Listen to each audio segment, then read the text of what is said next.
Hi viewers, welcome to our channel. Delhi liquor scam ఎంత సంచలనంగా మారిందో మనందరికీ తెలిసిందే. ఇదే కేసులో కేజ్రీవాల్ గారు అరెస్ట్ అవ్వడం, కవిత గారు అరెస్ట్ అవ్వడం, వీళ్ళందరూ అరెస్టులు కూడా చూస్తాం. అయితే ఇప్పుడు ఈ కేసుకు సంబంధించి ఈడీ కొన్ని సంచలన విషయాలు బయట పెట్టిందని అంటున్నారు. అందులో కేసీఆర్ గారి ఇన్వాల్వ్మెంట్ కూడా ఉంది అని అంటున్నారు.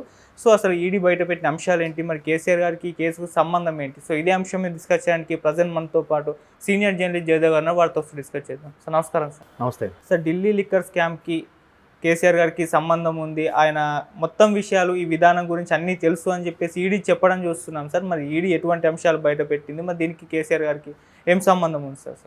ఈడీ ఏదైతే సస్పెక్ట్ చేసిందో అలాగే ఈడీతో పాటు నేషనల్ మీడియా కూడా కొంత సస్పెక్ట్ చేసింది. ఎట్లా అంటే కవిత గారు ఏదైతే లిక్కర్ స్కామ్ లిక్కర్ విధానం ఏదైతే ఉందో అమ్మకం ప్రభుత్వం సంబంధించి కానీ లేదా డీలర్లకు ఇచ్చేటప్పుడు కానీ ఎంతవరకు ప్రాఫిట్ ఉంటుంది, మధ్యలో డీల్ చేసే వ్యక్తులకి ఎంత ప్రాఫిట్ ఉంటుంది, ప్రభుత్వానికి ఎంత ప్రాఫిట్ ఉంటుంది, అదేదో దాంట్లో ఉండే మతలబే కదా ఈ స్కామ్ అంతటికి కూడా మూల కారణం.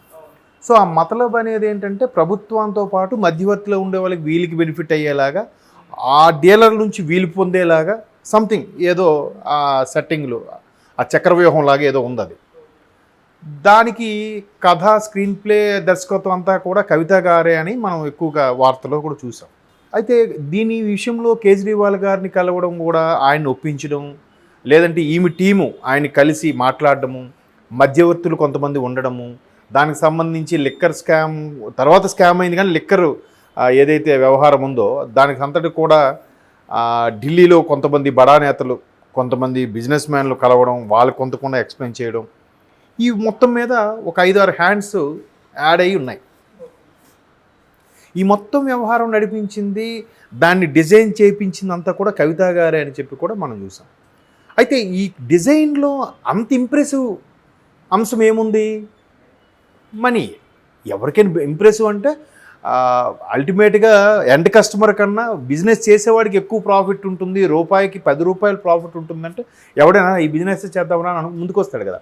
అలాగే ముందుకొచ్చి హెల్ప్ఫుల్గా ఉండడం, ఢిల్లీ గవర్నమెంట్ కూడా హెల్ప్ఫుల్గా ఉండడం, దానికి తద్వారా ఆ స్కామ్లో కానీ లేదంటే లెక్కర్ వ్యవహారంలో కానీ వచ్చిన డబ్బుల్ని వాళ్ళు తర్వాత గోవాలో కానీ పంజాబ్లో కానీ త్రూ ఇట్లా ఆంధ్ర మీదుగా లేదా హవాలా మనీని తరలించారని, హెల్ప్ చేశారని కూడా ఉన్నాం.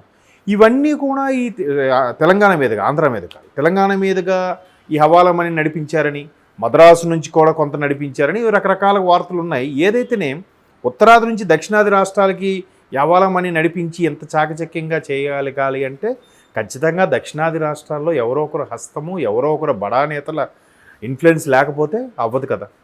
ఈవిడ ఎమ్మెల్సీ, ఈవిడ డిజైన్ చేశారని ఆ మొత్తం ఆ ప్లాన్ అంతా చెప్పారని, ఎట్లా అయితే పొదుపుగా ఉంటుంది, లాభంగా ఉంటుందని ఎక్స్ప్లెయిన్ చేశారని అనుకున్నాం.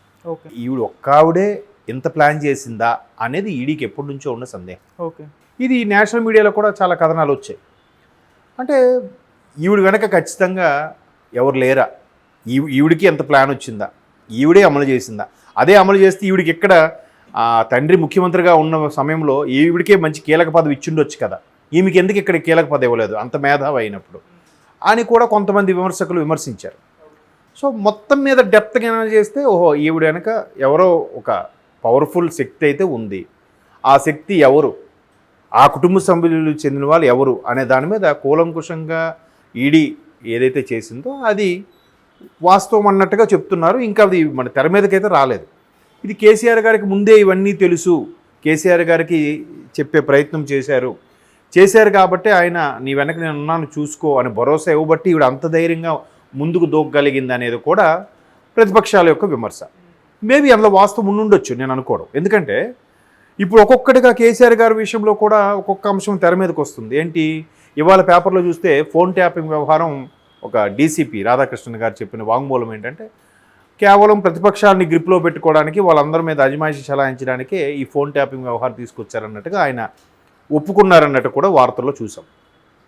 దీనికి సంబంధించి ఆ బీజేపీ ఎవరు బిఎల్ సంతోష్ గారిని కూడా అరెస్ట్ని బూచిగా చూపించి ఈ వ్యవహారం అంతా డిఫెన్స్ ఆడుదామని అనుకున్నారని రకరకాలుగా వార్తలు వస్తున్నాయి. ఉదయం వచ్చిన న్యూస్కి ఇప్పుడు మధ్యాహ్నం వచ్చిన దానికి సోషల్ మీడియాలో కూడా రకరకాలుగా వైరల్ అవుతుంది.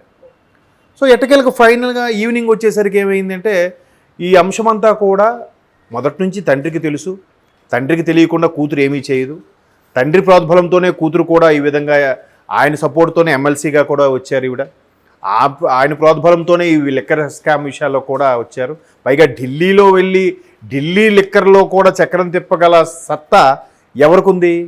కవిత గారు ఇప్పుడిప్పుడే ఎదుగుతున్న ఉద్యమం తర్వాత నుంచి వెలుగులోకి వచ్చిన నాయకులే కదా వీళ్ళందరూ. కవిత గారు కానీ, అంతకుముందు కేటీఆర్ గారు కానీ, వీళ్ళందరూ అంతకుముందు నాయకులేం కాదు కదా. ఓకే.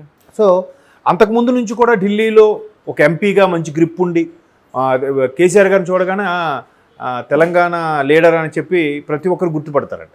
ఈవెన్ పార్లమెంట్లో ఉండే సెక్యూరిటీ వాళ్ళు కూడా కేసీఆర్ గారు ఎవరు తెలిసినా తెలియకపోయినా, అంటే కేసీఆర్ గారు ముఖ్యమంత్రి అవ్వనప్పుడు కూడా ఆయన తెలంగాణ సార్ అనేవారట ఆయన.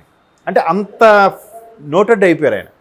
సో అటువంటి వ్యక్తి అక్కడ ఢిల్లీలో ఆయన సొంత ఇల్లు 2-3 సార్లు పూజలు చేయించడము, అక్కడ చాలామంది పెద్ద పెద్ద వ్యక్తులతో పరిచయాలు ఉండడం, ఇవన్నీ కూడా ఆయన ద్వారానే సంక్రమించుండొచ్చు ఈ పరిచయాలన్నీ కూడా అనేది ఈడీ గెస్ చేసినట్టుంది.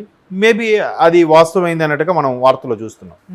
సో ఈ కవితా గారి అంశం ఏదైతే ఉందో ఈవిడ మొత్తం ఎక్స్ప్లెయిన్ చేయడము, ఆ టీం బృందం ఎవరైతే ఉన్నారు, బుచ్చిబాబు అని కానీ, అరుణ్ పిల్లై అని కానీ, లేదంటే ఆయన ఎవరు ఇంతకుముందు జైల్లో ఉన్న సుకేష్ చంద్ర, ఆయన అయితే ఓపెన్గా కూడా లెటర్స్ రాస్తున్నాడు కదా, వెల్కమ్ టు తిహార్ క్లబ్ కవిత గారు అని.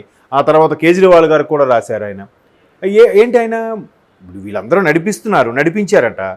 నడిపించారు. ఆయన బుక్ అయిపోయేసరికి మాకేం సంబంధం లేదు, వివరం మాకు తెలియదు అన్నట్టుగా ఉన్నారంట. ఆయన అది కడుపు మంటతో మీరు నా వంతు అయింది, మీ వంతు వస్తుంది, కంగారు పడకండి, భగవంతుడు చూస్తున్నాడు అన్నట్టుగా ఎవడైనా దొరికిన తర్వాత నీతులు చెప్తాడు కదా భగవంతుడు ఇదేదని. సో అట్లా 1 by 1 ఈ సుకేష్ చంద్ర లాంటి వాళ్ళు వాంగ్మూలాలు ఇవ్వడము, తర్వాత బుచ్చిబాబు కానీ, అరుణ్ పిల్లై కానీ, ఆ తర్వాత ఇంకా ఈవిడ టీము, ఈవిడ దాన్ని ఏమంటారు బినామీలు కానీ, వీళ్ళందరూ ఒక్కొక్కరుగా చెప్పడం అనేది ఈ అంశం అంతా, ఈ వ్యవహారం అంతా కూడా కేసీఆర్ గారికి తెలుసు అనే ప్రజలు కూడా, సామాన్య ప్రజలు కూడా కొంతమంది మాట్లాడుకున్నారు ఏది ఎన్నికల ముందు కూడా. అయితే కవితా గారి అరెస్టు కూడా కేవలం ఒక పార్టీకి ఆపాదించి ఆ పార్టీలో కలుపుకోవడానికే ఎవరో కాదు, బీజేపీ వాళ్ళే కావాలని ఆడుతున్నారన్నట్టు కూడా కొన్ని కథనాలు వినిపించాయి. కానీ ఇప్పుడు చూస్తే ఏమవుతుంది, బీజేపీ వాళ్ళు నడిపించింది కాదు. ఇక్కడ ఈ వ్యవహారం అంతా ముందే తెలుసు. వీళ్ళు డిఫెన్స్ ఆడడం కోసం, వీళ్ళు తిరిగి వీళ్ళు సర్వైవ్ అవ్వడం కోసం వాళ్ళతో కలవడానికి వెళ్తున్నారు అన్నట్టుగా ఇప్పుడు బీజేపీ వాళ్ళు అదే ఆరోపణలు చేస్తున్నారు. వీళ్ళకున్న ఇబ్బందికర పరిస్థితులు ఏవైతే ఉన్నాయో లిక్కర్ సంబంధించి, ఇవన్నీ కూడా ఒకదానికోటి మెడకు ఉచ్చు బిగించుకునే సందర్భంలో వారిని అన్నింటి నుంచి సర్వైవ్ అవ్వాలి, తప్పించుకోవాలంటే వీళ్ళే బీజేపీతో కలవడానికి ప్రయత్నించారనేది ఆల్రెడీ బీజేపీ వాళ్ళు గుసగుసలు ఆడుకుంటూనే ఉన్నారు. సో ఈ మొత్తం వ్యవహారం కేసీఆర్ గారు సీనియర్ రాజకీయ ఉద్దండులు కదండి, ఆయన తెలియకుండా ఎందుకుంటుంది?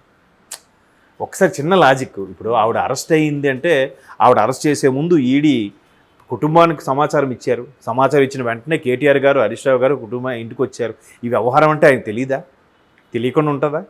ఏమైంది, ఎక్కడ మిస్టేక్ జరిగింది, ఈవిడిని ఎందుకు పట్టుకున్నారు, ఏంటి, లేకపోతే నేను చూసుకుంటాను, ఏదో అభయం ఇచ్చారో లేదంటే అవునా ముందు వెళ్ళాం తర్వాత నేను చూసుకుందాం ఏదో ఉంటుంది కదా క్యాజువల్గా, కుటుంబ సభ్యుడు కాబట్టి. ఆయన ఎక్కడ ఒక ప్రెస్ మీట్ పెట్టలేదు, కవితా గారి గురించి ఎక్కడ మాట్లాడలేదు.